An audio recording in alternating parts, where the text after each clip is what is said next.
Wabarakatuh.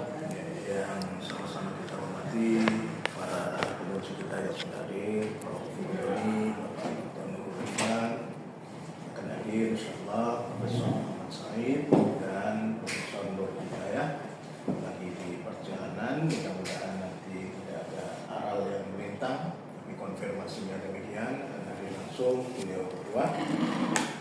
Pagi hari ini seperti yang sudah terjadwal, kita akan melakukan ujian dengan naskah yang sudah sekian lama berada di tangan kita. Mudah-mudahan juga terbaca oleh masing-masing penguji, yaitu Nur Melinda Lestari yang mengajukan draft penelitian tentang sistem fintech peer-to-peer lending financing di Indonesia dalam pandangan hukum positif dan hukum perikatan Islam, struktur, substansi, dan struktur hukum. Disertasi yang sudah ada di tangan Bapak dan Ibu semuanya akan disampaikan ringkasannya sesuai dengan SOP yang ada, 8 sampai 10 menit. Setelah itu nanti akan diberikan kesempatan kepada masing-masing penguji, reviewer untuk menyampaikan masukan, pertanyaan, verifikasi, dan seterusnya, sehingga output dari ujian ini adalah pastinya akan ada penilaian dari masing-masing. Kemudian yang kedua, masukan-masukan tadi akan di-record, didengar, dan dimasukkan, diintegrasikan, dipilih dan dipilah oleh penulis untuk menjadi bagian dari proses penyempurnaan. Ya, salah. Karena ujiannya relatif agak lama, sudah di Nur Melinda, sehat ya?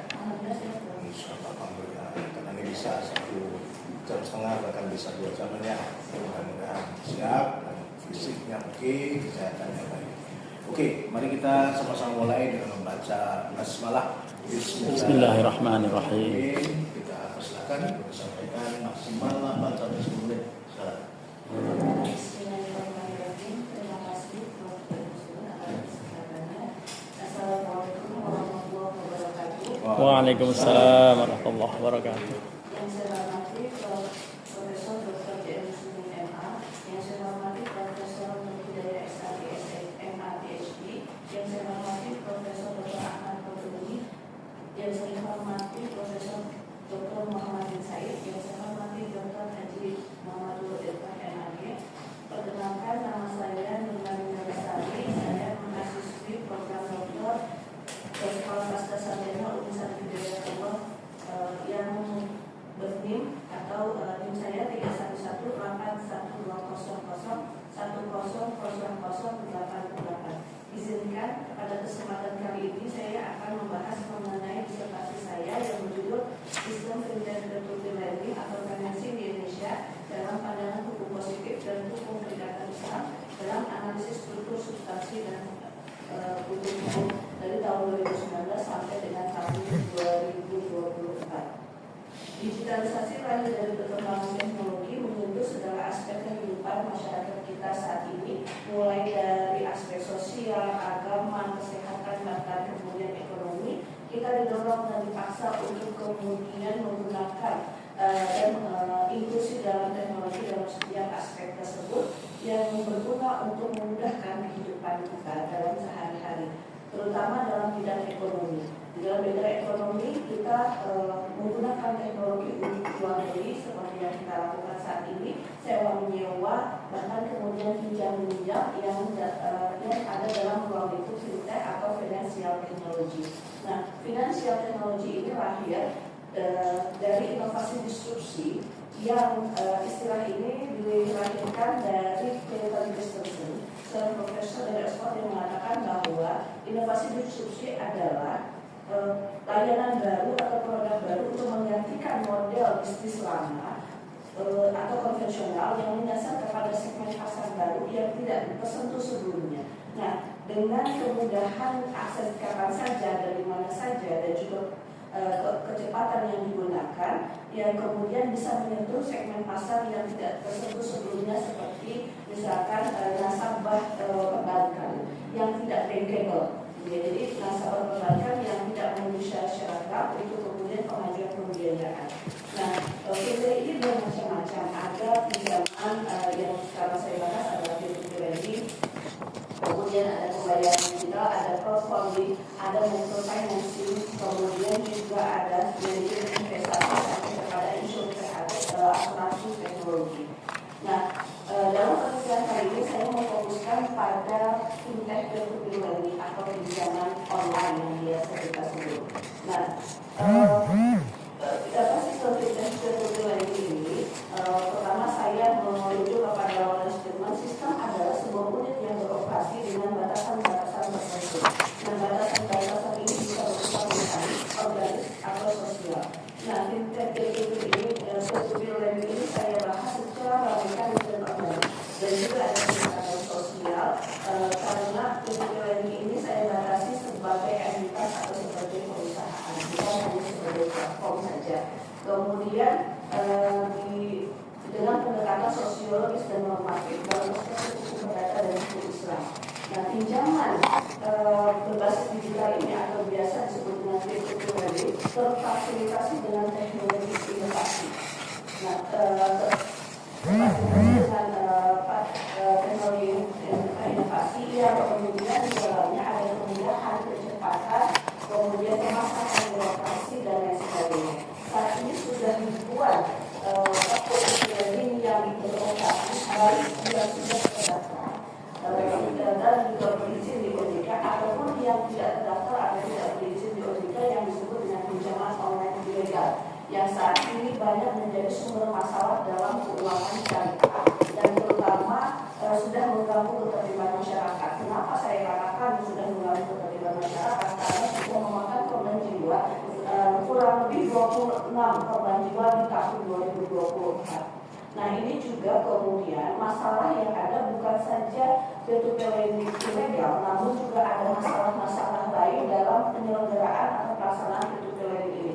Yaitu yang pertama ada jumlah bunga atau kemudian margin yang kemudian berlipat-lipat ganda tanpa ditentukan dulu sejak awal atas kesepakatan. Kemudian juga ada permainan penyelenggara peer-to-peer lending yang mempersulit pelunasan bagi nasabah atau penerima dana untuk kemudian menyelesaikan hutang piutang di peer-to-peer lending tersebut. Bahkan ketika lunas pun pelunasan itu tidak seperti di lembaga keuangan perbankan yang kita kalau pembiayaan itu kita ada surat pelunasan. Nah, surat pelunasan itu kemudian jarang sekali diterima oleh nasabah sehingga kemudian nasabah masih banyak yang menerima teror bahkan setelah lunas. Nah, ini terjadi di tahun 2025 ada 2 aplikasi pinjol yang melakukan hal tersebut padahal nasabah sudah lunas dan ini mencapai angka di 1,4 miliar. Nah, selain itu masalah yang terjadi dalam penyelenggaraan peer-to-peer lending adalah pencemaran nama baik yang mana diakses oleh penyelenggara peer-to-peer lending melalui kontak person dari si nasabah tersebut apabila si nasabah tidak atau dalam keadaan sulit untuk membayar. Bukan hanya pencemaran nama baik, tapi juga ada teror dan intimidasi kepada nasabah atau penerima dana yang tidak melunasi hutangnya. Nah, ini sudah terindikasi ke dalam pelanggaran pada tindak pidana secara hukum. Nah, selain tindak pidana secara hukum juga telah melanggar pada pasal 1338 KUH Perdata yang mana seharusnya dalam perjanjian itu hanya mengikat supaya atau tanda itu hanya kepada orang-orang yang bertransaksi atau orang-orang yang terlibat dalam perjanjian tersebut. Nah, ini juga sudah melanggar pada BOJK nomor 77 tahun 2016 di mana adanya penyelenggara yang seharusnya melindungi pengguna. Itu tertera dalam pasal 29 dan pada pasal 39 larangan kepada penyelenggara atau peer-to-peer lending untuk menyebarkan data nasabah. Akan tetapi pada saat ini sudah banyak sekali korban yang kemudian data rahasia nasabah itu atau data rahasia pribadi. Wah, ini luar biasa. Uang kita datang di tuan ya. Boleh Ya harus. Oke, ya. Lanjut. Saya lanjutkan. Jadi ini juga sudah melanggar pada pasal 29 dan pasal 39 POJK tahun 2000 nomor 77 tahun 2016 di mana yang penyelenggara seharusnya melindungi data rahasia pengguna. Ini juga kemudian terupdate dalam POJK nomor 40 tahun 2024 pada pasal 161 yang menyebutkan bahwasanya seharusnya penggunaan data tersebut harus bisa dirahasiakan. Dan ini juga diamini oleh Asosiasi Fintech Pendanaan Indonesia bahwasanya terjadi celah hukum. Di mana celah hukumnya? Karena di pedoman Asosiasi Pendanaan Bersama Indonesia bahwasanya peer-to-peer lending legal boleh untuk mengakses data rahasia apabila ada persetujuan dari si pengguna atau penerima atau nasabah. Maka apabila penyelenggara secara legal saja boleh untuk mengakses, maka yang secara ilegal sudah pasti bisa menggunakan celah hukum tersebut. Nah, inilah yang kemudian membuat perlindungan konsumen nasabah kepada nasabah penerima dana itu menjadi sangat lemah. Padahal kalau dilihat regulator sandbox dari peer-to-peer lending di Indonesia sudah banyak dan sudah bisa kita katakan selalu termutakhirkan atau terupdate sesuai dengan perkembangan dari penyelenggaraan peer-to-peer lending ini. Nah, bisa dilihat ada Undang-Undang Republik Indonesia, yaitu Undang-Undang ITE, Undang-Undang Perlindungan Data Pribadi, Undang-Undang Perlindungan Konsumen, kemudian Undang-Undang OJK, sampai ada Undang-Undang Pengembangan Sektor Keuangan, dan juga POJK tidak lemahnya untuk kemudian update, selalu terupdate secara berkala, mulai dari tahun 2016, kemudian 2022 sampai sekarang terakhir di tahun 2024. Nah, juga aturan-aturan yang lain yaitu Fatwa DSN MUI nomor 117 dari DSN MUI tahun 2018 yang menjadi landasan hukum bagi penyelenggara peer-to-peer lending yang berbasis syariah, dan juga yang berbasis syariah juga terlindung di dalam POJK nomor 31 tahun 2014 tentang penyelenggaraan usaha pembiayaan syariah. Nah, juga ada Perpres nomor 49 tahun 2004 tentang Strategi Nasional Perlindungan Konsumen, dan juga Permendikbud nomor 17 tahun 2024. Hal ini bisa kita katakan bahwasanya regulasi sandbox yang ada ini tidak kurang. Insya Allah sudah juga mencakup segala penyelenggaraan dari peer-to-peer lending. Namun sangat disayangkan kasus-kasus yang terjadi sampai saat ini itu masih banyak terjadi dan masih di angka ratusan. Bahkan terakhir di bulan Maret tahun 2025 itu masih di angka 536. Dan ini sudah menjadi perhatian bagi Komisi 11 DPR RI bahwasanya lemahnya posisi negara dalam perlindungan konsumen bagi nasabah peer-to-peer lending. Maka diperlukannya ada pergerakan khusus, rekonstruksi hukum yang pasti bagaimana peer-to-peer lending ini bisa berjalan secara sehat dalam penyelenggaraan bisnisnya. Oke, masih 2 menit ya. Langsung pada temuan ya. Baik.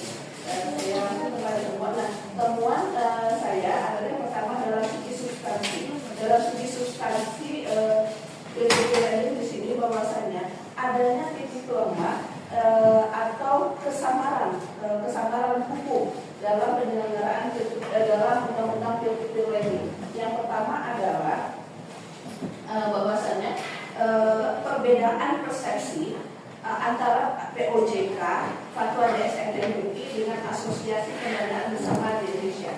Yang pertama, POJK dan Fatwa DSN MUI menetapkan penyelenggara sebagai entitas atau sebagai badan hukum, yaitu badan hukum PT dan badan hukum koperasi.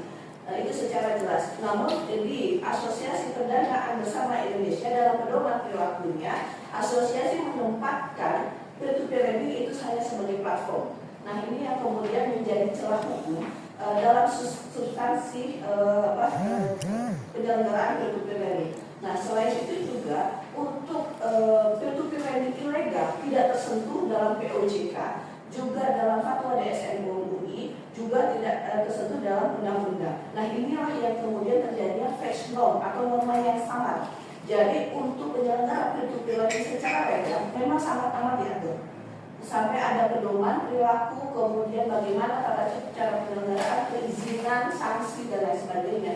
Tapi untuk peer-to-peer lending ilegal seperti ada pembiaran. Nah, ini dari segi substansi hukum.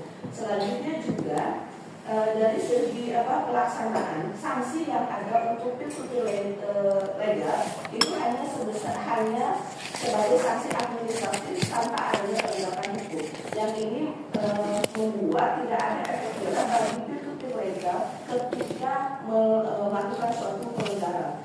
inilah yang kemudian pertama ada di substansi dan kepastian hukum dalam pembiayaan digital. Artinya jika yang saya katakan di awal tadi bahwasanya ada kemungkinan celah hukum penyebaran data nasabah untuk kemudian disebarluaskan oleh peer-to-peer legal dan kemudian peer-to-peer legal melanggar, maka yang dikenakan sanksi hanyalah sanksi secara administratif, bukan sanksi sebagai penegakan hukum. Dan OJK, kemudian AFPI, Asosiasi Pendana Bersama Indonesia, itu sebagai asosiasi yang ditunjuk oleh OJK untuk sebagai badan pengawas, badan penyelesai, dan juga sebagai badan koordinator untuk perilaku penyelenggaraan peer-to-peer lending hanya bisa menetapkan sanksi administratif. Nah, itulah yang kemudian menjadi masalah dalam substansi kepastian hukum pembiayaan digital. Untuk struktur hukum yaitu ada lembaga yang menaungi, yaitu ada DSN MUI, kemudian ada OJK, kemudian ada BI, kemudian ada AFPI. Itu juga tidak mempunyai kewenangan yang kuat untuk melakukan penegakan hukum apabila terjadinya pelanggaran pada peer-to-peer legal ataupun peer-to-peer ilegal. Jadi inilah yang kemudian membuat platform-platform yang ada itu masih semarak untuk kemudian ada dan kemudian melakukan penipuan kepada nasabah peer-to-peer lending. Nah, untuk budaya hukum terjadinya suatu budaya yang sangat krisis, saya katakan, di masyarakat Indonesia, terjadi sifat konsumtif bagi masyarakat Indonesia dan timbulnya budaya budaya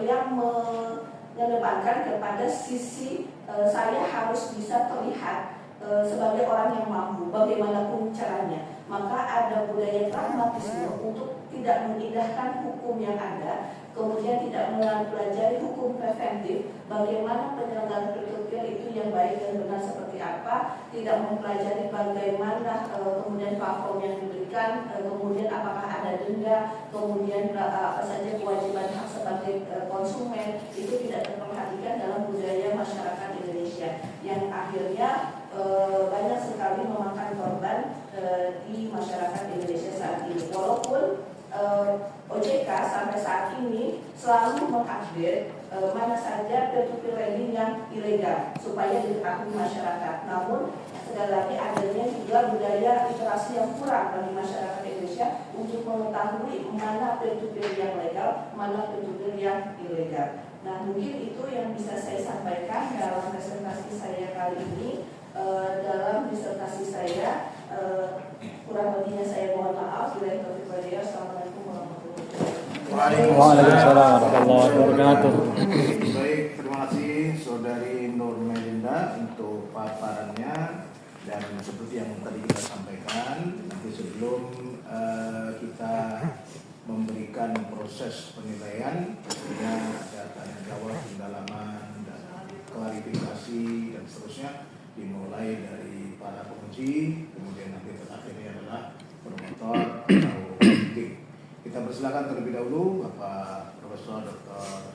Kiai Haji Robert. Silakan.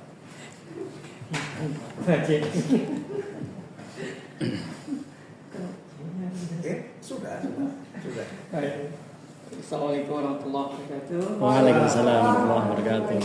Ya, hormati Ketua Sidang Prof. James Muslimin, Prof. Nur Hidayah, rekan saya penguji Dr. Nur Irfan.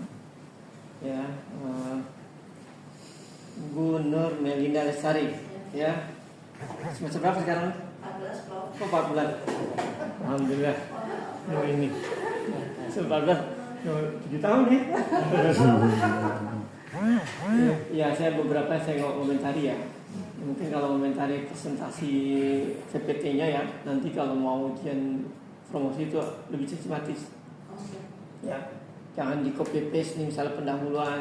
Ibu lihat di halaman pertama tuh digitalisasi lahir, poin-poinnya ya apa yang latar belakangi. Kalau saya orang ekonomi itu suka dengan gambar, suka dengan katakan grafik dan seterusnya, pokoknya poin-poinnya. Jangan, mungkin ibu dari sisi hukum boleh, tapi jangan terlalu banyak narasi. Tapi Yang kedua, kalau bicara mengenai fintech ya, peer-to-peer lending ini tadi bilang sebetulnya yang perlu pimpinan negara pikirkan itu ya sebetulnya yang merusak ekonomi kita tuh ekonomi konvensional, Bu. Ya, karena konsepnya itu dengan biaya sekecil-kecilnya untung sebesar-besarnya. Ya.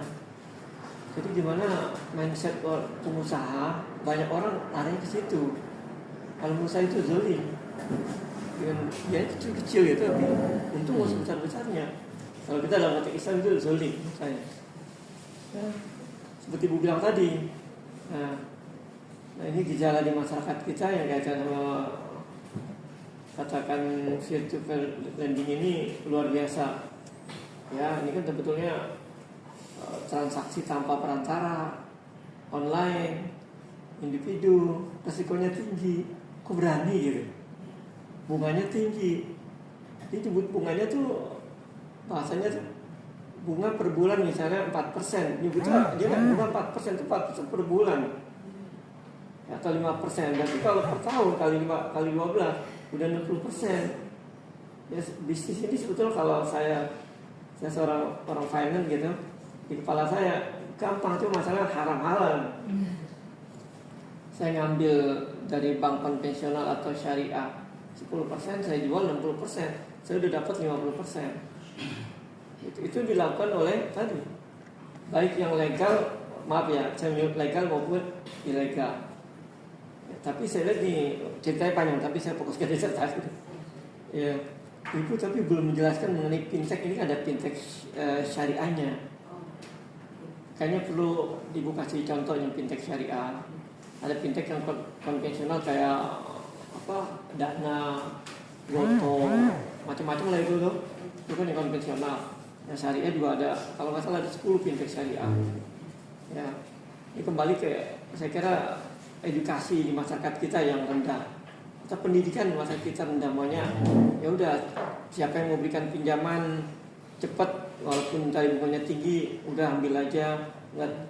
Akibatnya Ibu bicara secara hukum, penanganan masih belum optimal dan seterusnya. Kejadian semacam itu maksudnya ya. Di DPR pun nggak bisa terselesaikan, ya karena negara juga maaf dalam petik tidak baik-baik saja, banyak korupsi dan seterusnya. Ini tambah sembraut sebetulnya Bu kalau ini katanya. So saya komentari dari yang Ibu cerita tadi panjang lebar itu arahnya ke sana.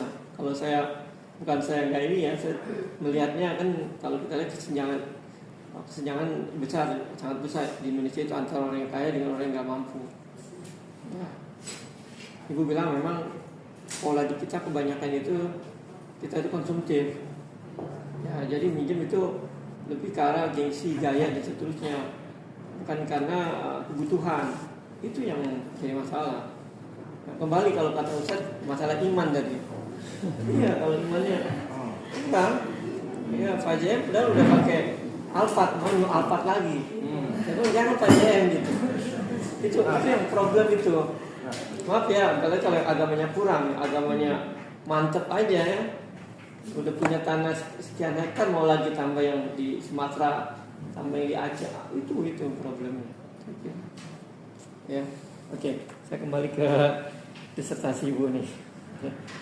Kalau saya lihat di abstraknya, di penemuan abstraknya mulai dari awal.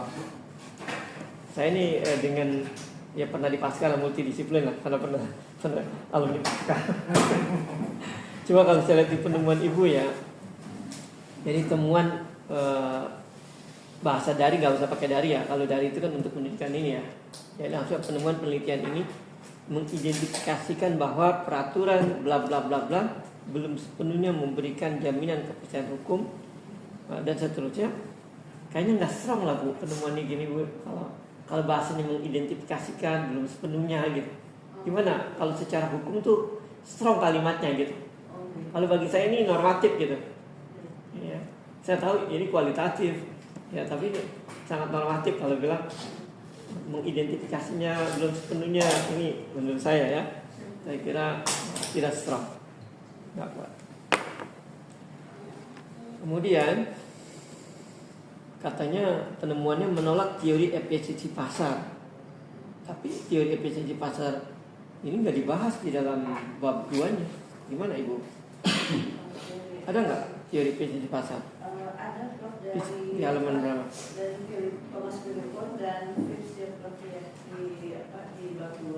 Tapi memang di sana Thomas dan Philippon itu juga memang dia mengedepankan kepada efisiensi ini dari pelaksanaan peer-to-peer lending ini atau penyelenggaraan digitalisasi ini harus dikuatkan dengan regulasi yang kuat tapi tidak menekan kepada pelaksanaan dari digitalisasi ini. Maksudnya gini Bu, ini kan di bab 2 memang bicara teori ya, dan perdebatan akademik ataupun penelitian-penelitian terdahulu.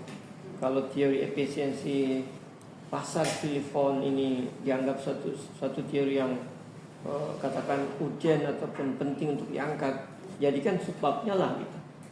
Kalau itu memang ini ya. Ya, kalau saya ngecek dari subbabnya nggak ada pembahasan teori tersebut ya. Iya, nggak ada teori tersebut, betul kan? Nggak ada. Treatmentnya siapa nih Bu ya? Saya kalau orang ekonomi namanya ya Prof Nurdaya, nama Friedman, John Maynard Keynes gitu, itu orang-orang ekonom gitu. Ini treatmentnya siapa ya? Lawrence Friedman. Ya, memang di bidang hukum dia pernah meraih Nobel atau apa gitu. Beliau pakar hukum yang kemudian melahirkan teori tadi bahwasanya dalam hukum itu hukum bisa teraplikasikan dengan baik jika ada keharmonisan antara substansi, struktur hukum dan budaya hukum. Oke, baik. Lihat ya, nanti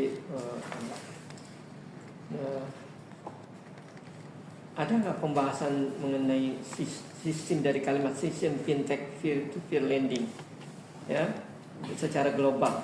Saya belum bicara dari sisi hukum positif ataupun hukum persikatan Islam. Ada di halaman berapa? Sistem yang dari Friedman itu Prof. Jadi di halaman 24 jadi sistem itu menurut Friedman itu dia adalah suatu batasan-batasan yang kemudian batasan-batasan yang tadi bisa bersifat secara mekanis, organis ataupun sosial Prof. Di halaman berapa? Maksudnya secara teoretikal membahas sistem tersebut gitu. Belum. Secara sistem secara iya, maksudnya bukan di pembahasan secara teori. Ini kan kita bicara teorinya dulu nih. Karena judulnya harus bisa kita terjemahkan dalam konteks teorinya gitu. Ibu bahas jauh-jauh tadi peer-to-peer lending legal, ilegal, bicara itu, tapi ini kok substansi yang paling depannya kok saya nggak lihat dibahas gitu. Kalau sistem itu saya lebih bahas kepada konsep pembiayaan digital itu, sistem pembiayaan digital. Boleh ditambahin loh di ini ya, di bab 2-nya. Pembahasan mengenai sistem peer-to-peer lending ya, karena itu bicara ini.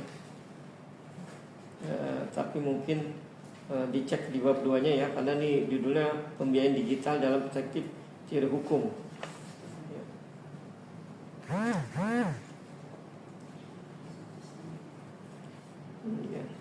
Kira-kira cocoknya di mana Bu kalau dimasukkan mengenai fintech syariah? Karena di fintech kita bilang, kalau kita ini bilang fintech konvensional ya.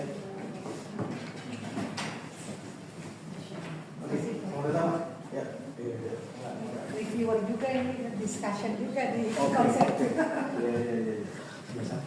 Fintech syariah. Oh, sini. Nggak buat sini.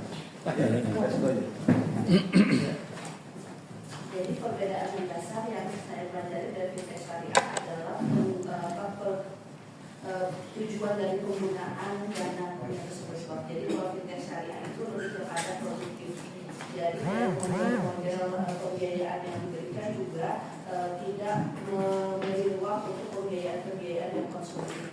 Jadi dari model pembiayaan ajak hutang, kemudian pengadaan barang, kemudian pengadaan barang untuk pelaku usaha, kemudian sampai ada untuk pembiayaan pegawai dan kemudian komunitas, itu memang diperuntukkan untuk pembiayaan yang produktif, bukan pembiayaan yang konsumtif. Namun untuk penyelenggaraannya atau pelaksanaannya itu memang banyak merujuk dan bisa saya katakan hampir sama dengan penyelenggaraan peer-to-peer secara konvensional. Hanya saja perbedaannya adalah bahwasanya margin itu harus jelas di awal, jadi tidak boleh ada perubahan dalam penambahan. Nah, yang menjadi celah hukum di sini adalah Kalau fintech syariah mungkin dibeda apa itu? Dipahami fintech syariah ya, dalam konteks misalkan ada namanya syariah screening. syariah screening ya. Ibu pahami syariah screening. Jadi kalau boleh masuk ke fintech syariah, misalnya ada ketentuan debt to asset, utangnya berapa persen dibolehkan. Utangnya nggak boleh lebih dari 33,33%. Pendapatan non halal nggak boleh lebih dari 10%. Ketentuan itu, ya, walaupun ibu nggak perlu bahas secara detail ini ya, karena itu sudah hukum. Tapi bagi ilmu pengetahuan saya kira perlu diketahui, bukan hanya sekedar dalam konteks misalnya tadi dia menyalurkan pembiayaan ke yang halal, itu udah pasti produksinya harus, ya distribusinya harus halal, itu udah pasti itu. Saya kira istilah ada syariah screening kualitatif pada kuantitatif. Kuantitatif itu yang tadi kira ada perbandingan debt to asset, ada juga mengatakan pendapatan halal. Kalau mau dimasukkan mungkin ya, mungkin lah ya. Kalau ibu masukkan mungkin antara di bab 2 bab 3 ya. Perlu juga disinggung mengenai fintech syariah karena dari sisi pembahasannya ada hukum perikatan Islam ya. Baik, teks berikutnya saya mengomentari dari sisi rumusan masalah ya, terutama poin B sama C.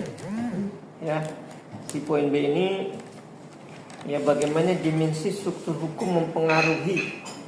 Nah, misalkan kalau orang ekonomi bilang mempengaruhi, ini kan lebih kepada kuantitatif problem ya. Iya, tapi jawabannya saya lihat di kesimpulan di pembahasan belum terlihat gitu. Apakah misalnya ini misalnya ya, tapi nanti ibu pertimbangkan. Misalnya bagaimana dampak dimensi struktur hukum ya, dalam pelaksanaan pembiayaan. Apa itu dianggap strong nggak Kalimantan untuk level S3 ya? Nanti dengan promotor lah. Tapi jangan mempengaruhi, kalau mempengaruhi ini, kalau orang-orang ekonomi ataupun kuantitatif ini memang testing, kita nguji di B sama C. Kalau saya lebih cenderung kita bahas dampak atau apa ya, mempengaruhi di top aja. Ya, karena di kesimpulan juga tidak tercermin dulu. Ya. Tidak tercermin. Ya, nah termasuk juga nanti di tujuan penelitiannya. Kan dia ini. Bu, ada wawancara nggak nih Bu? Ada Prof. Ke berapa orang? Saya wawancara ke DSN MUI dengan Mahkamah, kemudian juga dengan Pak Heru Aslam dari Asosiasi Pendanaan Bersama Indonesia sebagai Ketua Bidang Pasar Syariah. Kayaknya perlu dicantumkan di lampiran paling nggak? Ada saya di pembahasannya Prof di tentang struktur hukumnya. Maksud saya yang data mentahnya dalam arti ya, kalau memang ya, kayaknya perlu lah. Ya. Kecuali nanti dianggap tidak perlu. Kalau menurut saya sih perlu ya. Kayak itu. Kemudian kita lihat ini banyak nih, ada beberapa tabel yang nggak jelas Bu. Tabel 41. Sebaiknya kalau nggak jelas gini ya, misalnya kalau terlalu banyak di lampiran aja, tapi nggak kebaca sama sekali. Lampiran 1 siaran pers 21 Maret 2005, daftar pinjaman online ilegal. Ya, nggak kebaca sama sekali.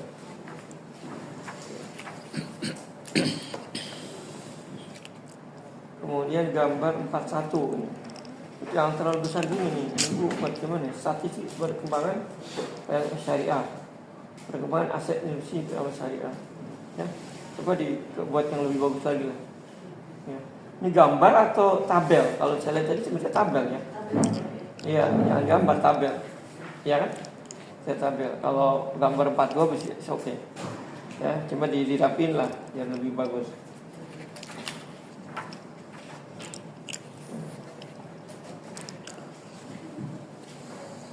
Kemudian tabel 42 ini halaman 158.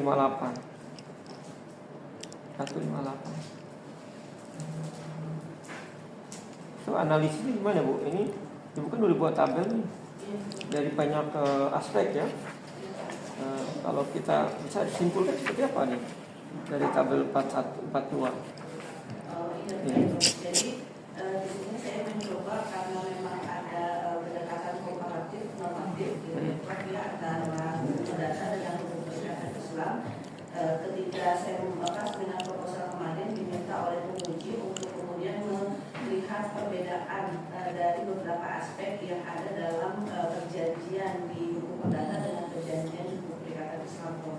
Nah itu kemudian ini yang saya mampu yang bisa saya jabarkan kalau sedikit banyak tentang perbedaan antara hukum perikatan Islam dengan hukum perjanjian dalam hukum perdata.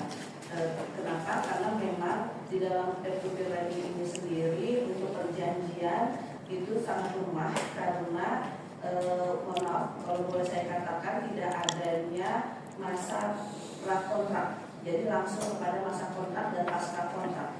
Nah masa prakontrak ini kemudian yang menjadi celah manipulasi penyelenggaraan peer-to-peer lending oleh penyelenggara. Kenapa? Karena pada prakontrak itu segala macam kewajiban dan juga kemudian hak-hak dari si nasabah itu tidak tertera. Dan ini juga Oke, Bu, maaf Bu. Oke. Saya kira penjelasan itu kan memang kita udah ini ya. Saya pengen mungkin dari nomor 1 sampai nomor 14 itu aspek itu ya. Ibu mungkin bisa nggak buat analisis dalam dengan bahasa yang lebih sederhana bisa kita pahami. Ya. Setelah tabel mungkin ada analisis atau interpretasi daripada tabel tersebut. Jadi memang dalam memang ada beberapa perbedaan antara hukum perjanjian secara hukum perdata dengan hukum perikatan Islam. Namun sebenarnya di dalamnya ada harmonisasi antara hukum perdata dengan hukum perikatan Islam. Seperti misalkan pada pasal 13-20 KUH perdata di sana ada kata sepakat. Sepakat ini bisa dijadikan atau sah apabila memang tidak ada penipuan, tidak ada kekhilafan, tidak ada kemudian penganiayaan atau pemaksaan. Nah, itu juga hampir sama di dalam syarat perikatan Islam di akidah ini. Jadi di akidah itu ada antara diminggu, gitu ya. Ada antara diminggu di antara diminggu itu, maka ketika digambarkan itu memang tidak boleh ada pemaksaan, tidak boleh ada kemudian kekhilafan ataupun tidak taruhan di antara para pihak. Dan juga kemudian secara sadar para pihak itu kemudian melakukan perjanjian. Juga pada pasal 13-20 KUH perdata pada syarat kedua yaitu adalah cakap dalam pasal KUH perdata itu ada cakap secara hukum yaitu sudah bisa menjadi sebagai subjek hukum minimal umur 21 tahun. Namun kalau dalam Islam itu ada cakap itu artinya sudah bersalah, sudah bisa untuk menanggung beban tanggung jawab dari perjanjian. Nah, itulah beberapa harmonisasi yang ada di dalam perjanjian KUH perdata dengan hukum perikatan Islam. Kalau menurut Ibu sendiri misalnya di sini di tabel 52 halaman 221 Ibu tulis ada fintech lending atau financing ilegal. Bukan perbedaannya. Kenapa sih pemerintah nggak basmi aja tuh itu lending ilegal gitu? Biar selesai gitu, nggak jadi permasalahan hukum gitu. Seolah-olah di sini kan seolah ilegal jadi legal karena Ibu bahas gitu. Gimana menurut Ibu? Karena itu tadi kalau yang saya katakan peer-to-peer lending ilegal itu biasanya tidak berbentuk entitas atau perusahaan atau badan hukum. Jadi kalau yang legal itu dia harus jelas entitasnya, dia bentuk perusahaan ataupun koperasi. Maka ketika ada verifikasi kantor secara fisik, maka peer-to-peer lending legal itu harus bisa menunjukkan di mana kantornya, sampai kepada di maps itu harus tertera bagaimana masyarakat bisa menuju kepada kantor dari perusahaan tersebut. Tapi untuk peer-to-peer lending ilegal itu mereka tidak merasa mempunyai kewajiban dan memang tidak banyak yang mempunyai entitas atau tidak terdaftar sebagai PT ataupun koperasi yang kemudian sulit untuk diberantas karena mereka hanya sebatas platform. Jadi platform ketika ditutup oleh OJK 1 mereka bisa membuat kembali gitu. Sedangkan kalau yang legal itu ketika ditutup platformnya maka perusahaannya juga kemudian bisa ditutup. Baik. Halaman 233 ya. Coba Ibu lihat, ini mungkin ada ini sumber ya. 233 serta itu mungkin kelewatan atau apa coba? Di halaman di sumber halaman 233 paling atas. Ya.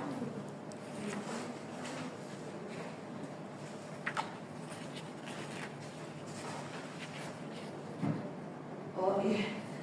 Ini yang belum ya, nggak jadi satu ya belum ya. Ya, mungkin dicek lagi ya. Oke. Nah berikutnya ya, ini sebagai ini aja, saya mungkin random ya. Di kesimpulan nomor 3 misalnya ya, Ibu Nur bicara dimensi budaya hukum, tapi kenapa di kesimpulan Ibu membicara tingkat literasi, persepsi, kesadaran hukum masyarakat gitu. Apakah Ibu bisa menyimpulkan semacam ini? Apakah variabel ini Ibu teliti atau? Oh iya betul Pak. Jadi memang di dalam budaya hukum kita yang tadi saya katakan bahwasanya masyarakat itu tingkat literasi untuk hukum preventif itu sangat lemah. Jadi kalau Ibu baca rumusan masalahnya kan enggak. Di rumusan masalah hanya bicara dimensi hukum. Ya, di rumusan masalahnya. Maksud saya penjelasan daripada tingkat literasi. Ibu tahu nggak tingkat literasi misalnya tahu rendah atau apa tuh dari mana? Oh, tingkatnya iya. Kalau ada angka kuantitatifnya. Itu diteliti maksud saya. Oh dalam tidak, ini. jadi itu saya ambil dari OJK saja. Sebaiknya rumusan masalah jawab apa kesimpulan jawab rumusan masalah. Bukan saja kalau nggak relevan ya nggak usah di. Ya, pandangan saya gitu. Ya, coba Ibu baca lagi lah di kesimpulan juga ya, antar paragrafnya pun antar kalimat itu sudah sesuai atau belum. Ya. Oke, yang terakhir saya kira perlu implikasi penelitian. Sekarang implikasi nomor 1 apa sih? Saya penelitian Ibu implikasi, maksudnya rumusan 1 implikasinya apa? Kan Ibu temukan jawaban rumusan masalah 1, implikasinya apa? Nomor 2 apa? Nomor 3 apa? Kan ada 3 rumusan kan? Buat 3 implikasi. Jadi dalam substansi hukum yang ada dalam peer-to-peer ini terdapat kelemahan dalam aturan perundang-undangan atau landasan hukum dari penyelenggaraan peer-to-peer ini. Maka diperlukannya lah kalau saya boleh menyarankan implikasi dari penelitian ini adalah dibentuknya rekonstruksi yang pasti untuk kemudian bisa memberantas dari peer-to-peer lending ilegal dan peer-to-peer lending legal yang memberikan efek jerah. Karena sampai saat ini sanksi yang diberikan hanya sebesar sanksi administratif, yang mana sanksi administratif itu kalau denda itu hanya 50 juta. Sedangkan untuk penyelenggara itu minimal punya modal itu sebanyak sekarang ini untuk aturan yang terbaru ada 25 miliar. Jadi sebesar 50 juta itu tidak berdampak. Itu dari sisi substantif. Kemudian dari struktur hukum diperlukannya ada lembaga independen yang bisa kemudian saya menyarankan kalau dari hasil penelitian ini adalah dibentuknya lembaga independen yang kemudian bisa menegakkan dan memberantas dari penyelenggara peer-to-peer lending yang nakal. Kemudian dari sisi budaya hukum diperlukannya kerjasama integrasi yang kuat antara pemerintah, kemudian pelaku usaha, kemudian regulator, dan juga masyarakat, terutama dari sisi pendidikan ya, seperti kita ini, untuk bisa mengedukasi masyarakat agar kemudian timbul kesadaran dari masyarakat. Seperti itu. Kira-kira usulan Ibu berapa persen bisa kira-kira bayang Ibu? Ya, Kita kalau ngusulin kan bayang ini cuma sekedar usulan atau ada probability kemungkinan bisa. Jika nanti ada kesempatan, Prof, misalkan gitu ya, saya diberikan kesempatan penelitian lebih lanjut, misalkan kalau bisa saya mengajukan naskah akademik ke rancangan undang-undang kepada DPR misalkan, maka tingkat probabilitas yang bisa saya berikan sekitar 60 sampai 70%. Oke, baik. Yang terakhir ya, ini teknis. Kalau di daftar pustaka biasanya nulis nama lengkap. Kalau James ini nggak boleh Apple gitu, itu tulis lengkap, nggak kalau biasanya lengkap. Sama kalau penulisnya lebih dari 2 orang, ya maksudnya lebih dari 2 orang jangan ditulis semua. Ya, misalnya tadi James ini apa? Ada ketentuannya nggak? Saya kira itu sudah. Oke. Assalamualaikum Baik. warahmatullahi wabarakatuh. Waalaikumsalam warahmatullahi wabarakatuh. Terima kasih Bapak Profesor Dr. Insinyur Rodoni untuk masukan-masukan yang disampaikan. Saya lupa tadi untuk mengingatkan juga dari awal ya. Mungkin direkam, mungkin nggak direkam? Oh sudah ya. Oke, baik. Sebaiknya direkam ya. Baik, kita lanjutkan sesi berikutnya, sesi tanya jawab. Mungkin sebelah kanan terlebih dahulu, nanti kemudian ke sebelah kiri. Kepada Bapak Dr. Nurul Irfan, dipersilakan. Baik, terima kasih. Assalamualaikum warahmatullahi wabarakatuh. Ketua Sidang Profesor C. Muslimin, Profesor Ahmad Rodoni, Profesor Muhammad bin Said, Profesor Nur Hidayah, dan Promovendus Ibu siapa namanya tadi? Nur Melinda Lestari. Ini di dalam disertasi ini dikutip fatwa MUI, DSN MUI gitu ya. Tapi dalam halaman yang berbeda itu satu fatwa tapi nomornya beda. Yang satu nomor 17, yang lain lagi selalu 18. Nanti ya tahunnya. Nomornya sama tapi tahunnya. Nah, misalnya nanti dilihat pada halaman 165 gitu ya. Dan beberapa di tempat lain nggak mungkin fatwa yang sama tahunnya beda, apa namanya, ya karena ada yang 17 dan yang 18 gitu ya. Lalu ini kan disebut juga ada peer to peer lending atau kemudian pinjol. Itu kalau dalam fikih muamalahnya apa itu? Akad itu akad apa itu? Akadnya bisa bermacam-macam. Akadnya bisa bermacam-macam kalau secara syariat. Enggak, artinya pinjaman itu apa dalam Kord. pakai kord ya, bukan yang ariyah ya. Bukan kord. Oke, baik. Nah, lalu misalnya fatwa MUI, fatwa DSN yang dimaksudkan ya mestinya ada di bagian mana yang lengkap, termasuk perlu dilampirkan lah gitu, secara lengkap gitu, supaya orang nanti akan merujuk pada fatwa itu, karena itu fatwa satu-satunya untuk peer-to-peer lending. Dan ini saking banyaknya yang ilegal daripada yang legal, saya di awal-awal mendapat tugas dari Prof. Rondo ini untuk di FDI waktu itu adik 2 itu saya sedang menjadi DPS di satu tempat fintech ini. Tapi ternyata tidak bertahan lama, hanya 7 bulan lalu bubar. Nah, gara-gara apa? Gara-gara yang ilegal jauh lebih banyak daripada yang legal. Itu syariah itu. Tapi collab juga. Ya. Nah, jadi karena bubar akhirnya ya saya tidak jadi DPS lagi, nggak ada lembaganya. Gitu. Jadi itu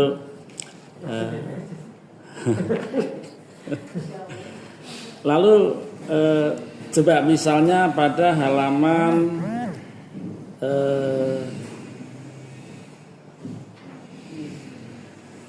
253 Pak ya,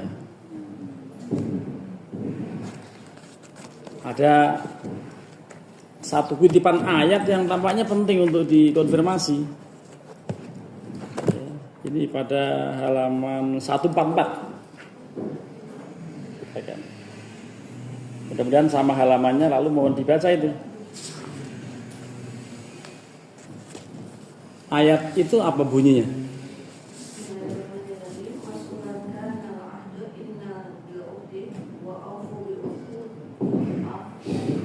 Saya kebingungan karena kalau Arab biasanya dari kanan, Tapi Arab dari kiri ini bagaimana bacanya? Nah, pernyataannya yang betul gimana? Ya nggak apa-apa, kebalik nggak apa-apa, tapi bacanya benar. Ada yang kurang aja Iya, bukan.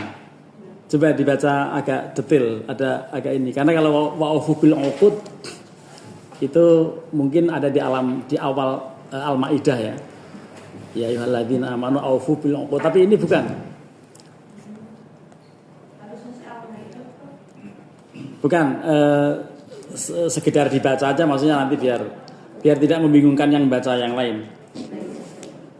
Nilai-nilai Islam yang menjadi prinsip syariah salah satunya adalah landasan dari firman Allah Subhanahu wa taala. Mas'ulan kana ahda inna bil ahdi wa Jadi karena memang kebalik, jadi makanya agak susah dibaca. Sebetulnya wa'aufu bil ahdi innal ahda kana mas'ula, kan begitu. Nah, jadi itu nanti tidak selayaknya untuk tetap dipertahankan waktu menuju ke terbuka ya. Ayat ini jangan kebalik gitu. Lalu di dalam muamalah itu ada kaidah yang sangat terkenal dalam soal muamalah. Kalau boleh silakan disebutkan, lalu nanti perlu dikutip dalam bidang muamalah itu. dalam bidang muamalah segala sesuatu boleh sampai ada dalil yang mengharapkan itu sih Mas. Iya, apa itu bunyinya? Nah, itu penting juga untuk kaidah pokok dalam disertasi ini, karena ada hukum Islamnya gitu ya. Ya, jadi kata-kata al-aslu fil muamalati al-ibahatu itu, nah jadi itu mestinya ada ya dalam urian-urian disertasi ini. Kemudian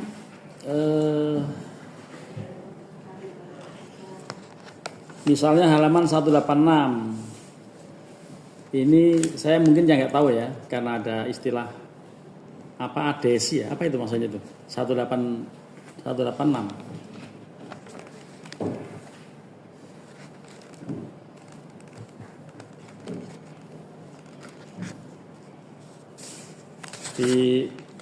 Ketemu apa enggak pada paragraf pertama ya, pada bagian akhir itu kontrak adesi itu apa maksudnya itu? Mungkin saya memang nggak tahu istilah ekonomi ya, jadi pada bagian paragraf pertama halaman 186 atau salah tulis atau apa? Pada kalimat banyak nasabah atau konsumen yang terpaksa menyetujui kontrak adesi, barangkali memang baku ya. Iya, kontrak adesi ya, kontrak baku, kontrak yang dibuat oleh salah satu pihak. Oke, baiklah. Ya. Kemudian halaman 188 jelaskan 188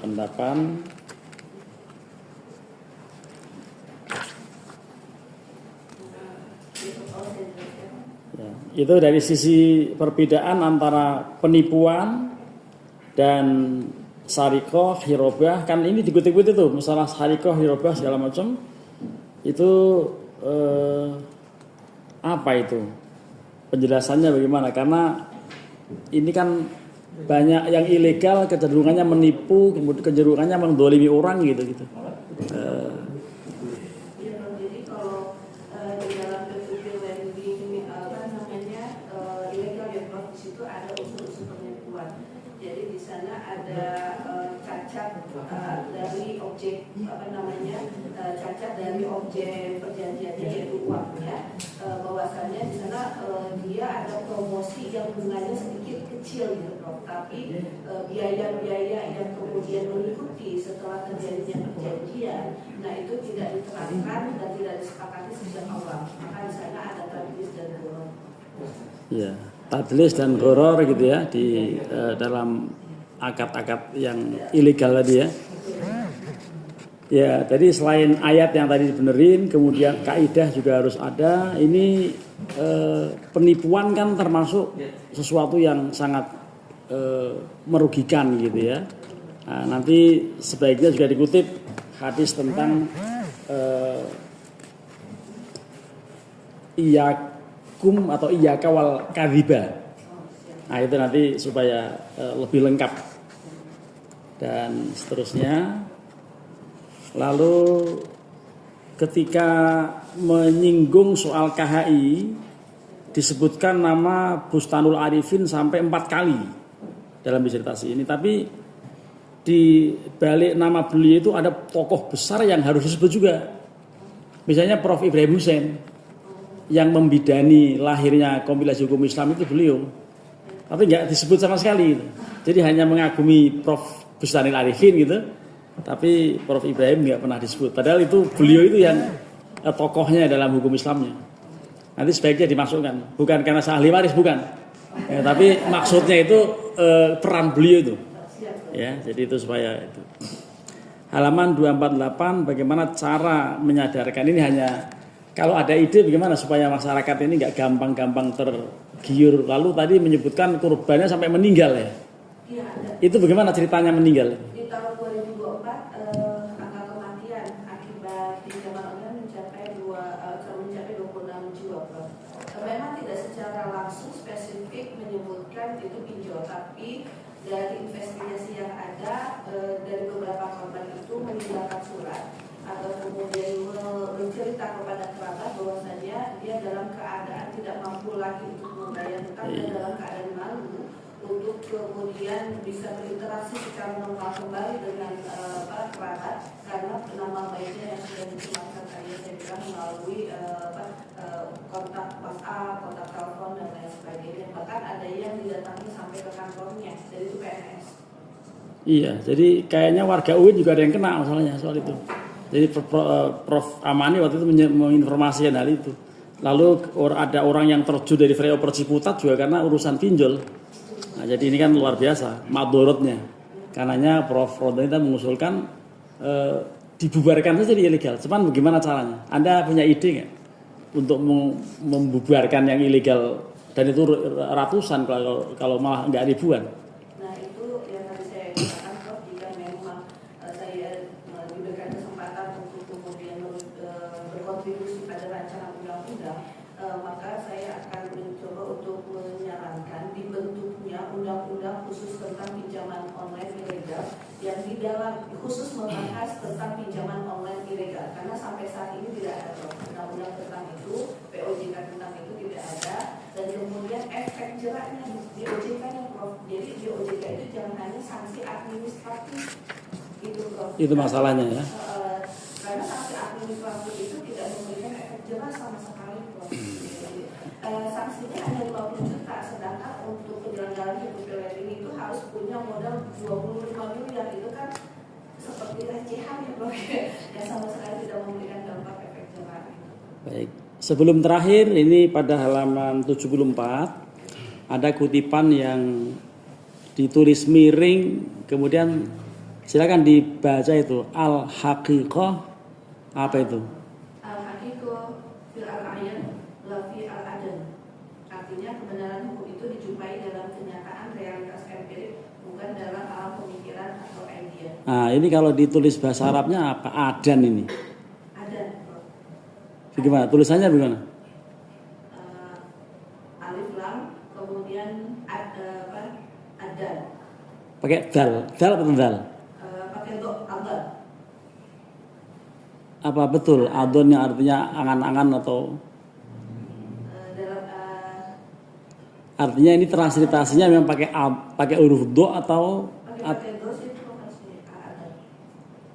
ya kalau yang saya pahami ya bukan do karena adzihni, fi dzihni adhan pakai dha. Oh, pakai da. Jadi ini kalau dha kok kemudian pakai apa ini? DH itu kok menjadi. Nanti tolong dicek ya supaya tepat gitu ya. Karena dia jamak dari dzihnun kemudian adhan. Lalu yang terakhir sekali saya sudah membaca gitu, nanti saya tinggalkan maksudnya teknis-teknis banyak sekali yang masih itu antara kata depan dan awalan masih ada yang beberapa dan banyak gitu yang salah. Antara awalan dan kata depan itu penulisannya kata di luar itu kemudian yang mestinya mungfasil, mutasil gitu ya. Lalu ada beberapa kata yang mestinya dipisah malah disambung dan seterusnya. Ini semuanya sudah ya sebagian besar ya, mungkin belum semuanya karena belum terbaca semuanya. Terima kasih Prof. Ya, baik. Baik, terima kasih Pak Dr. Nur Irfan untuk masukan-masukan, kemudian klarifikasi dan beberapa ide untuk perbaikan dan penyempurnaan. Berikutnya kita persilakan Profesor Muhammad Said untuk menyampaikan beberapa hal terkait dengan masukan-masukan, klarifikasi dan seterusnya. Dipersilakan Prof. Muhammad Said. Baik. Terima kasih. Assalamualaikum warahmatullahi wabarakatuh. Waalaikumsalam warahmatullahi wabarakatuh. Nur Melinda Lestari. Nur Melinda Lestari. Baik. Ini ujian pendahuluan ya. Sistem vintage peer-to-peer learning financing di Indonesia dalam pandangan hukum positif, hukum perikatan Islam. Jadi ada dua lensa hukum yang dipakai untuk memonitor praktek peer-to-peer ya di Indonesia. Oke. Analisis struktur, substansi, kultur hukum. Menarik bagi saya telah mempelajarinya karena disertasi ini lebih awal, jadi saya sempat membacanya 3 kali. Banyak hal baru saya dapat sini. Ini saya ingin memberi masukan. Yang pertama itu terkait dengan rumusan masalah di halaman 11 itu. Ada 3 ya. Bagaimana dimensi substansi hukum, bagaimana dimensi struktur hukum. 2 minggu lalu saya juga menguji di sini. Jadi pertanyaan-pertanyaan tentang dimensi-dimensi itu tampaknya seperti menjadi tren di sini, ya. Tapi mudah-mudahan tidak lah. Ini mungkin kecenderungan hati saja. Tapi saya ingin memastikan dari Nur Melinda Lestari. Ya, pertanyaan pertama, bagaimana dimensi substansi hukum dalam pembiayaan digital antara sistem konvensional dan sistem syariah ditinjau dari perspektif hukum, perikatan Islam dan hukum perdata. Ini kompleks sekali pertanyaan pertama yang sudah membandingkan digital, pembiayaan digital dalam sistem konvensional dan juga syariah, itu kan sudah satu tema yang berdiri sendiri. Lalu kemudian Lestari itu mau memonitor pembiayaan digital dalam frame hukum Islam, hukum perikatan Islam, dan juga hukum positif. Apakah tidak memberatkan atau sudah terjawab pertanyaan ini? Saya jawab. Jadi ini memang dulu dari ketertarikan saya untuk membahas mengenai peer-to-peer lending yang memang sudah mengganggu ketertiban masyarakat. Saya ingin mendalami sebenarnya Prof, bagaimana konvensional dan syariah ini. Itu bagaimana hasilnya? Hasilnya ya alhamdulillah insya Allah sedikit banyak sudah terjawab Prof. Jadi ya hasilnya bagaimana? Jawabannya apa? Konvensional dan syariah dalam penyelenggaraan peer-to-peer lendingnya untuk pada saat hukumnya Prof, secara substansi memang banyak kepada rekomendasi oleh POJK dan juga undang-undang yang terkait di dalamnya seperti undang-undang perlindungan data pribadi, undang-undang perlindungan konsumen, yang membedakan untuk syariah itu hanya ada 2 yang paling kuat, yaitu fatwa DSM MUI, kemudian juga ada dari POJK yang lain, yaitu 1 untuk penyelenggaraan pembiayaan berbasis syariah di POJK nomor 31 tahun 2014. Selebihnya masih merujuk kepada undang-undang RI dan juga POJK yang ada dan undang-undang yang berkaitan. Nah, untuk dari sisi perikatan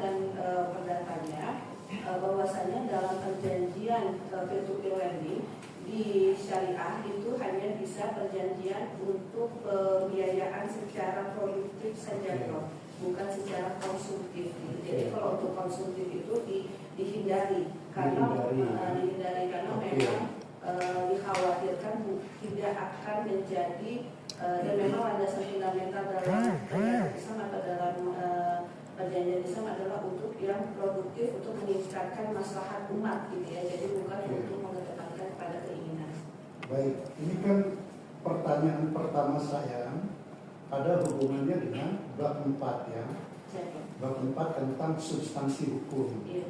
Kalau tadi yang dijawab tadi itu pada sisi pembiayaan institusionalnya ya. Nah, misalnya kalau kita mau bertanya secara lebih kritis lagi, misalnya sebenarnya substansinya ya digital fintech ini dari sudut perspektif beberapa lembaga yang diangkat di sini, OJK, BI, apalagi tadi ada beberapa gitu kan. Apakah lembaga-lembaga itu kemudian hadir dengan warnanya masing-masing? Ya, kemudian nanti misalnya terjadi kontradiksi satu sama lain.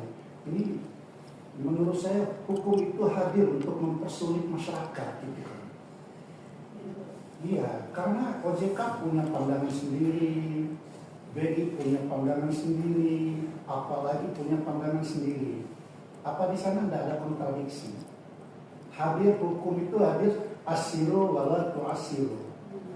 Ya. Permudah, jangan persulit. Kalau bisa 1 menit, tidak perlu 1 minggu, kan seperti itu kan. Kehadiran digital fintech gitu. Itu bagaimana?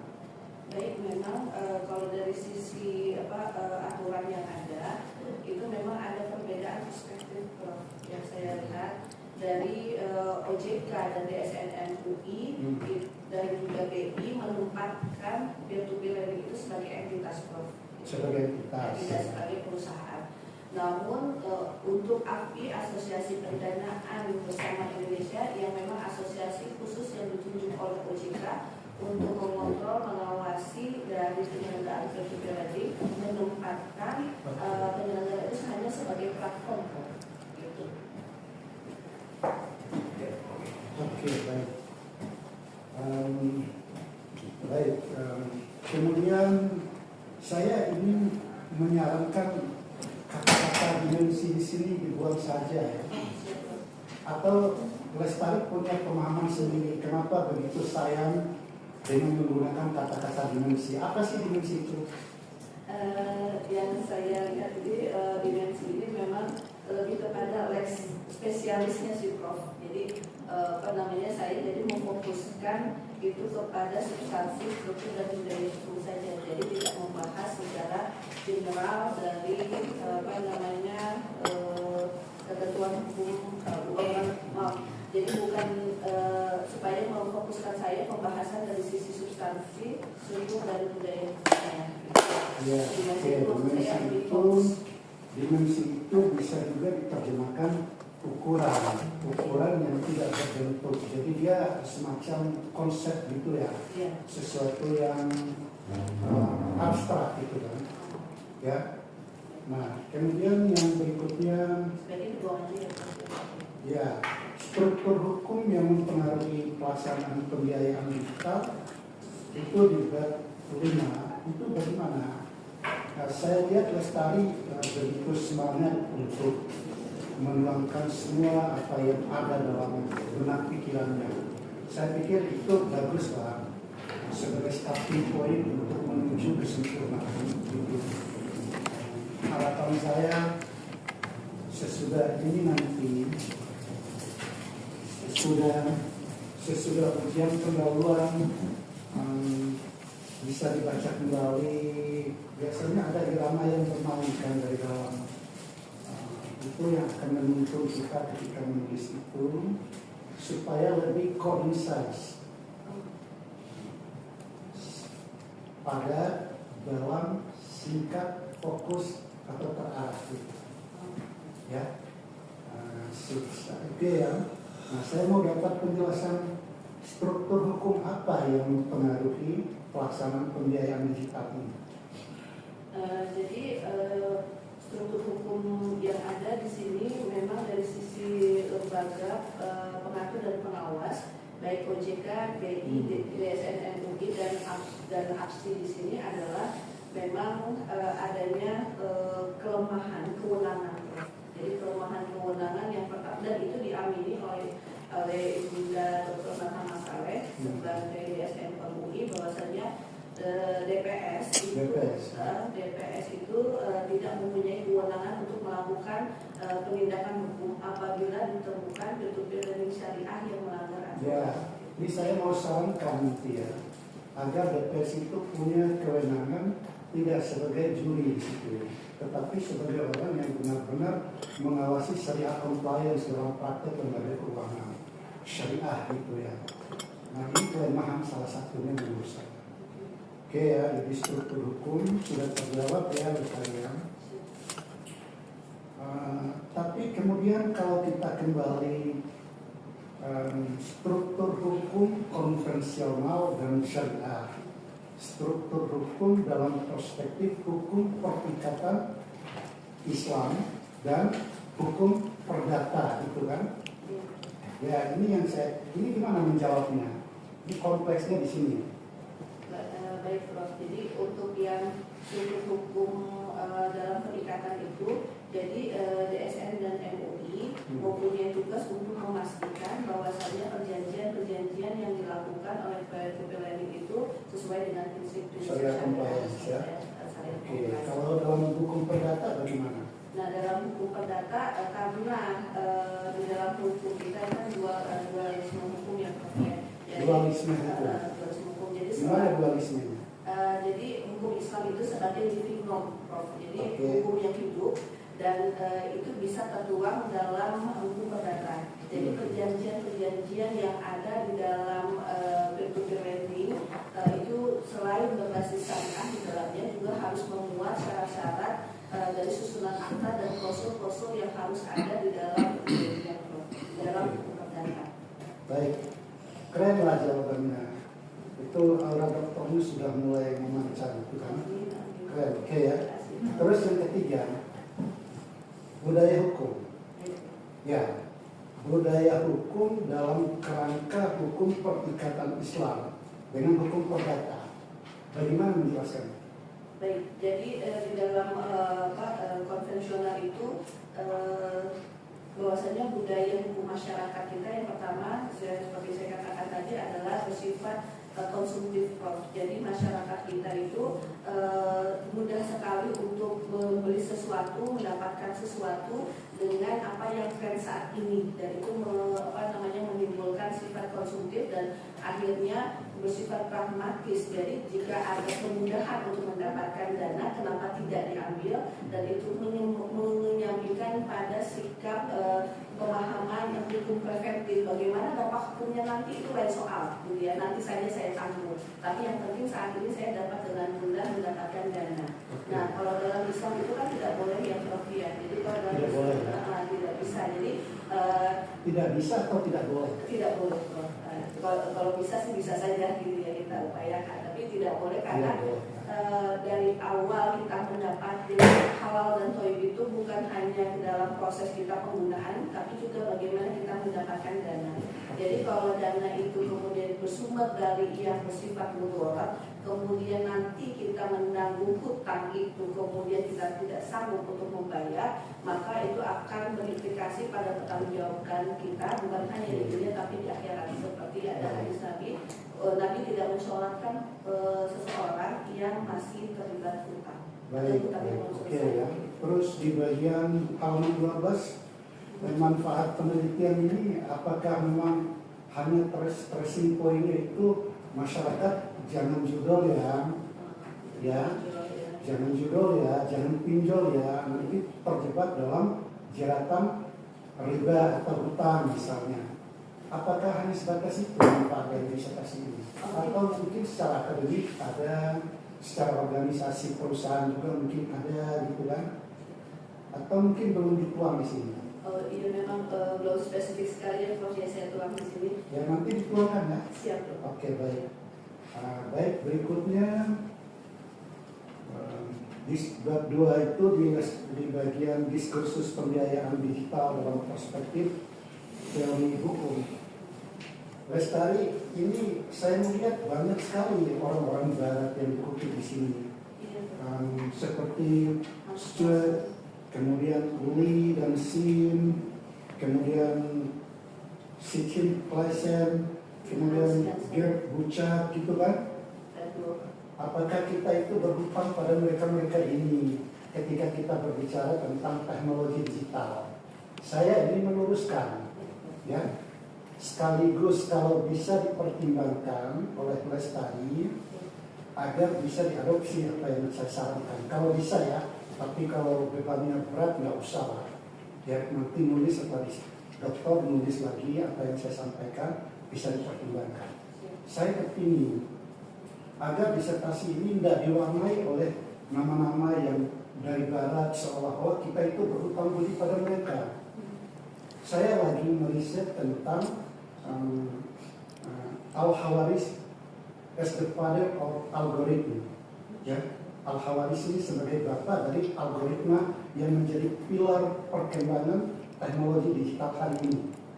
Dan itu tidak ada keraguan bahwa beliau adalah orang pertama yang punya ide-ide praktikal untuk menemukan algoritma, kemudian istilah-istilah kontemporer seperti natural language program yang dipakai dalam digital itu juga dari karya-karya Al-Khawarizmi. Jadi seandainya bisa disertasi ini memperkenalkan the father of algorithm was Al-Khawarizmi, walaupun sekilas itu kan. Ini kalau tidak dimulai, saya pikir tenggelam nama-nama itu kan. Kewajiban moral kita mengangkat permukaan hari ini dan tunjukkan orang barat bahwa mereka itu berhutang loh pada Al-Khawarizmi. Ya, ini saran ya. Ini saran. Kemudian yang berikutnya masih ada waktu. Berapa menit? Bagaimana bagusnya? Saya akan lewat seperti ujian kemarin. Ya. Oh, baik. Siap. Iya. Oke, yang berikutnya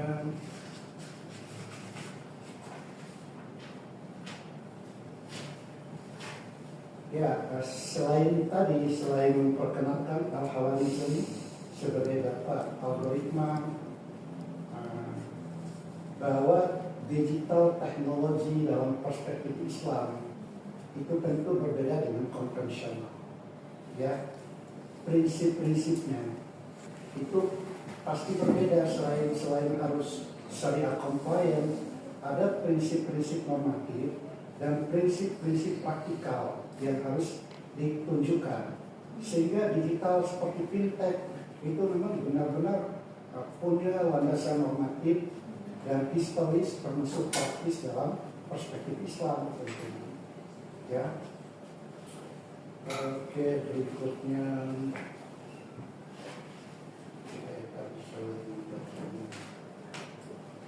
tadi sudah dijelaskan struktur lembaga hukum ya. Kemudian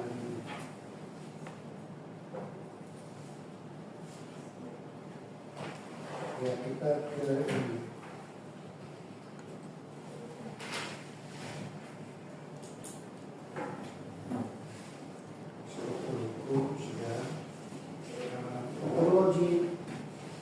Bagaimana mempertanggungjawabkan metodologi sebagai sebuah mesin ilmiah untuk menghasilkan produk-produk intelektual seperti ini? Apakah coba kita masuk sana dulu ya, halaman bab 1 ya, ya halaman 15 ya, halaman 15.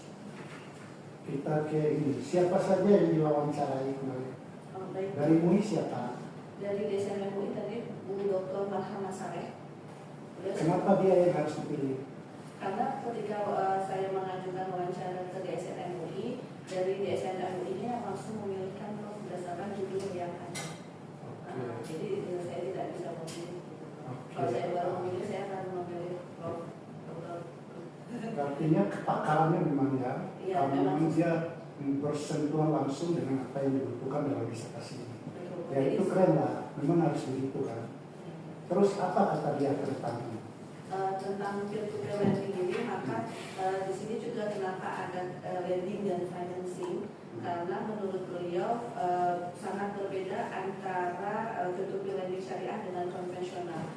Kalau peer-to-peer lending itu lebih kepada memang kebutuhan konsumtif dan pemuasan keinginan manusia, tapi kalau dalam peer-to-peer syariah lebih kepada financing, produktivitas manusia yang kemudian akan memberikan maslahat kepada banyak orang. Jadi bukan hanya kebutuhan individu saja, tapi juga ada tingkat maslahat yang dirasakan oleh banyak orang. Dan karena itu disebut financing. Oke, baik. Itu kan menarik ya, menarik. Jadi prinsip maslahat itu selalu dikedepankan. Darul maka sidu mukaddamu ala jalbil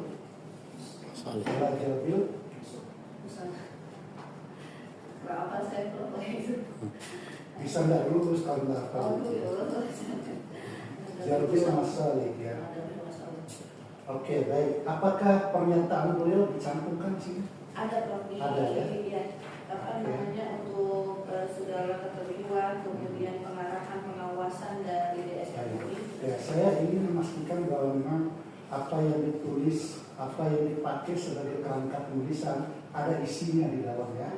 Ada isinya ya. Dari API juga. Oke, semua tentunya yang diwawancara ya. Yang terakhir sekali dari saya, kita kembali ke bagian terakhir di kesimpulan. Ya, di kesimpulan, kemudian ini saran teoritis mungkin perlu diperbaiki, implikasi saja ya, implikasi teoritis dan implikasi praktis. Jadi kemudian policy recommendation-nya di mana? Ya buat itulah, buat MUI biar mengeluarkan fatwa-fatwa baru lagi terkait digital misalnya, OJK juga bagaimana gitu ya. Ya saya kira itu Pak Ketua. Oke, baik. Assalamualaikum. Terima kasih. Waalaikumsalam warahmatullahi wabarakatuh. Baik, Prof. Muhammad Said sudah menyampaikan beberapa poin terkait dengan evaluasi dan masukan-masukan yang ada untuk perbaikan dan penyempurnaan draft disertasi. Berikutnya kita menuju kepada promotor, pembimbing dan sekaligus penguji, Bu Profesor Dr. Nur Hidayah. Silakan Bu.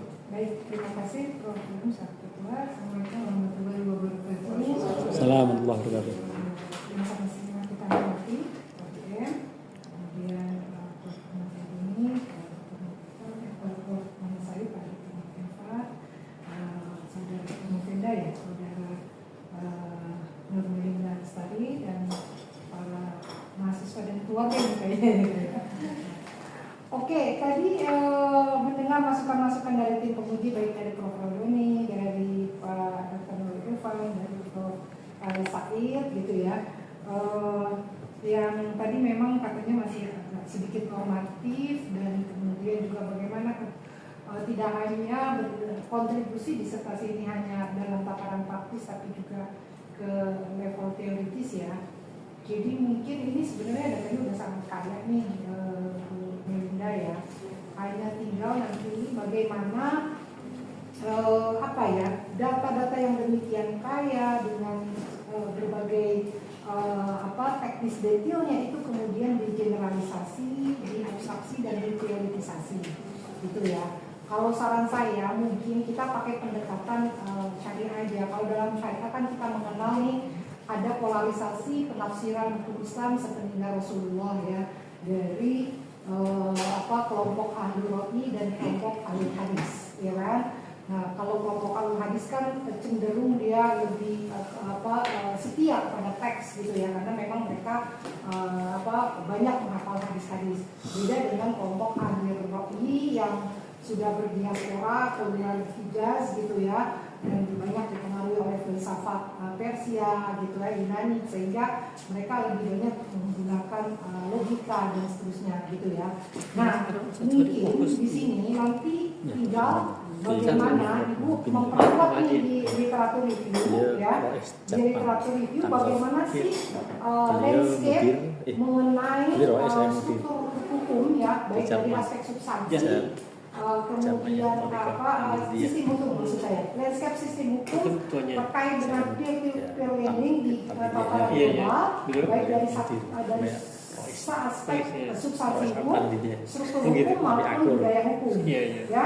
Jadi Ibu buat aja semacam kayak polarisasi itu. Misalnya untuk substansi hukum, mungkin ada beberapa tipe regulasi yang lebih pro kepada inovasi, pro kepada pertumbuhan, pro kepada industri, gitu ya. Nah, itu coba nanti dilihat tipe-tipenya seperti apa, karakteristiknya seperti apa. Itu lalu kemudian ada misalnya yang cenderung regulasi itu lebih memproteksi kepada customer, sehingga perlindungan customer itu sangat kuat. Tentu saja ini nanti memang ada trade off-nya ya.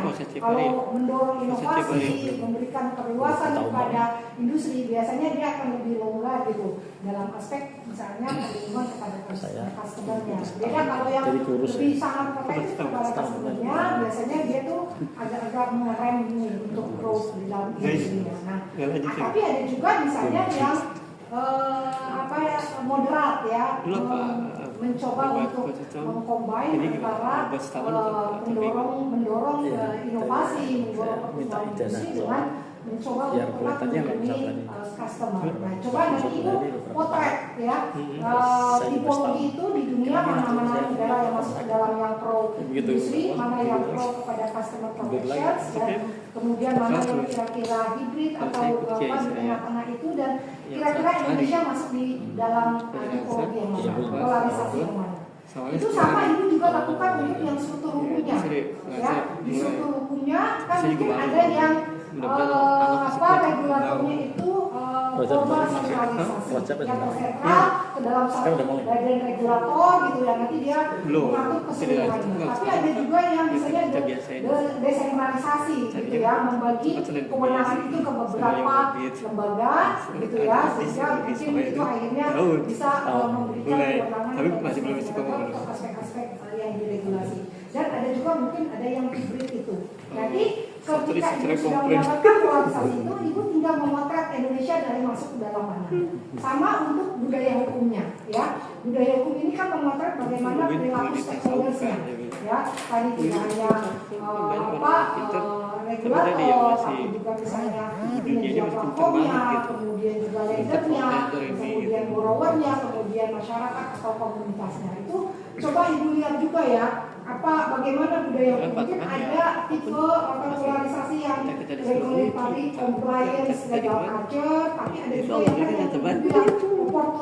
opportunistik gitu ya, dengan adanya celah-celah hukum gitu ya, dia memanfaatkan itu. Nah, coba Ibu lihat polarisasi regulasi yang di tataran global seperti apa, dan Ibu potret Indonesia masuk ke dalam mana. Dengan melihat polarisasi dan tipologi tersebut, kita akan bisa belajar apa best practices dari yang sistem yang terbaik. Nanti kita potret Indonesia seperti apa, dan bagaimana Indonesia bisa mengadopsi, memodifikasi, mengembangkan praktek-praktek terbaik itu dari tataran global. Itu ya masukan dari saya ya. Jadi nanti insya Allah bisa Ibu siap untuk dipromosikan dan secara struktur keilmuan lebih sehat dibanding kamu. Demikian dari saya kembalikan Bapak Ketua Tertinggi. Assalamualaikum warahmatullahi wabarakatuh. Waalaikumsalam warahmatullahi wabarakatuh. Baik, terima kasih Bu Prof. Nur Hidayah.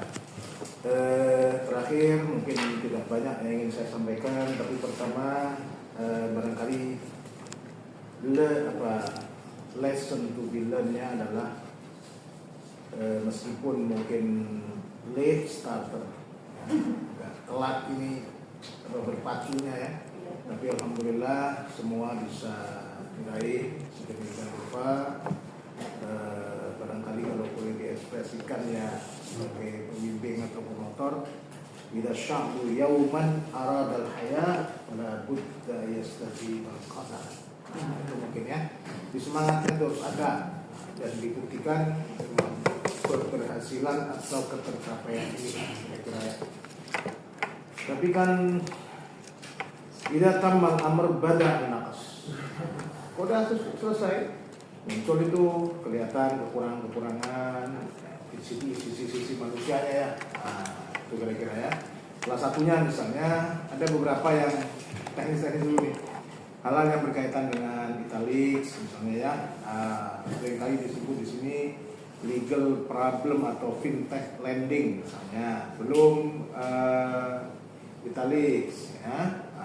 Kemudian juga ada banyak istilah-istilah financial technology, belum juga italics misalnya ya. Kemudian juga ada, ini baru pada tahap di daftar isi ya.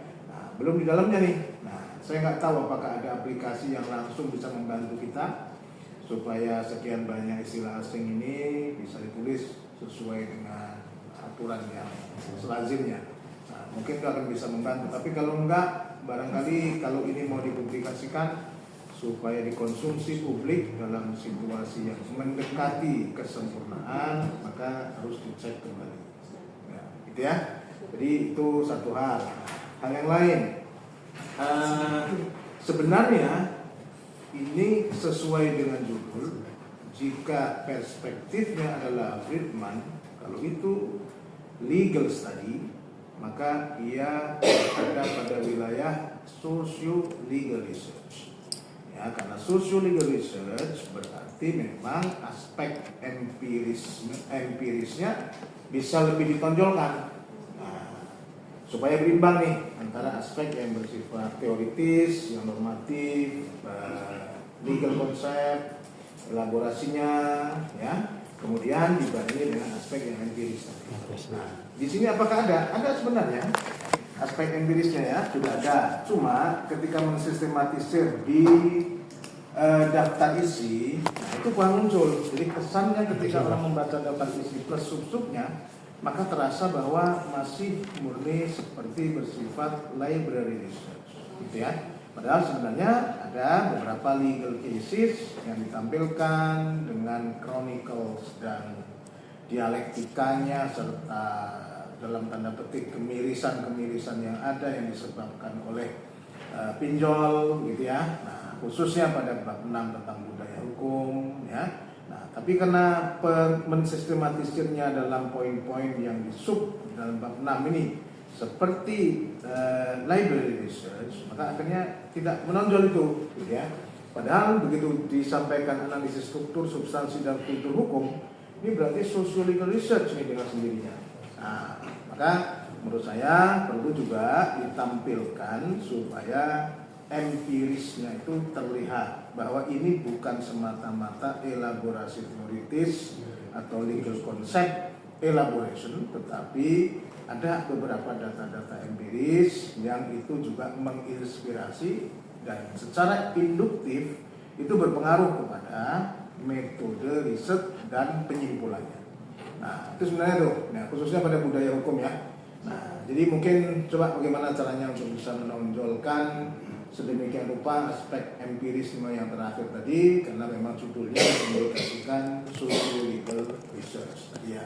Nah, terakhir pasti kita ucapkan selamat ya dengan semua hal yang sudah dilakukan, khususnya oleh saudari Nur Melinda dan pastinya ini kepada Universitas Hamka ya, Universitas Muhammadiyah UHAMKA. Mudah-mudahan kalau ini diperbaiki lagi dengan penyempurnaan lagi, sebenarnya nanti untuk konsumsi publik mungkin jangan seperti riset banget gitu, tapi bisa menjadi semacam semi textbook lah. Nah, tadi ini Profesor Kiai Haji Ahmad Rodon ini pakar ekonomi syariah sudah berbisik ke saya nih. Ini bagus nih menurut dia katanya kan. Nah, ini saya mereferensi kepada beliau nih. Pokoknya kalau soal ekonomi syariah mah Profesor Ini promosi namanya. Profesor Insinyur Kiai Haji Ahmad Rodon ya, karena beliau senior saya nih. Walaupun udah 7 tahun maksudnya. Meskipun 7 tahun ya, tapi panjang belajarnya insya Allah banyak manfaat. Lulus zaman. Meski kaidah itu harus sekarang kita balik ya. Oke, baik. Nah, hal-hal yang lain, saya nggak tahu keilmuannya nanti kemana di UHMK-nya nih? Maunya, maaf kalau berorientasi profesor, maunya kemana? Kalau kemarin kan ekonomi Islam ya, kalau boleh memilih misalkan bisnis syariah. Nah, kalau gitu Digital syariah. Itu Digital syariah kan belum banyak itu. Digital. Oh, ya boleh. Apapun ceritanya, kalau berkait dengan itu, salah satunya pintu masuknya kan hukum ya. Kalau hukum nanti diperkuat lagi itu nanti kawaid usuliyah, ya, mabadi, kaitannya dengan paham-paham atau teori-teori usul fikihnya, ya. Jangan lupa ditanya Profesor Muhammad Said, mana Darul Mafasid? Aduh, itu di pada tingkat ibtidaiyah sanawiyah, lupa, gitu kan? Nah, itu mungkin bisa diperkaya kembali lah, ya. Pastinya semakin hari semakin belajar, nanti insya Allah akan menjadi kelihatannya kalau di Muhammadiyah, Aisyah ya, Aisyah. Nah, Aisyahnya nanti kan jadi lebih kuat. Kalau Aisyah itu kuat, biasanya yang laki-laki takut tuh biasanya kan. Karena ini Aisyahnya ini mengancam kita nih kalau ada apa-apa nih ya. Biasanya begitu. Oke. Baik, terima kasih. Rehat dulu, kita bermusyawarah dengan para penguji dan juga nanti saya sampaikan kepada Pak Sekretarisnya. Nanti akan kita umumkan segera apa hasil dari ujian kita ya. Oke, intinya rehat dulu dengan baik, mungkin 3-5 menit, nanti akan dipanggil kembali ke dalam ya. Para hadirin juga dipersilakan untuk rehat dulu. Kami bermusyawarah, berkonsultasi dengan ini ada Islam, ada ketua umum juga. Jadi dua-duanya langsung sini. Islah. Baik, silakan. Kalau tambang nantinya kayaknya.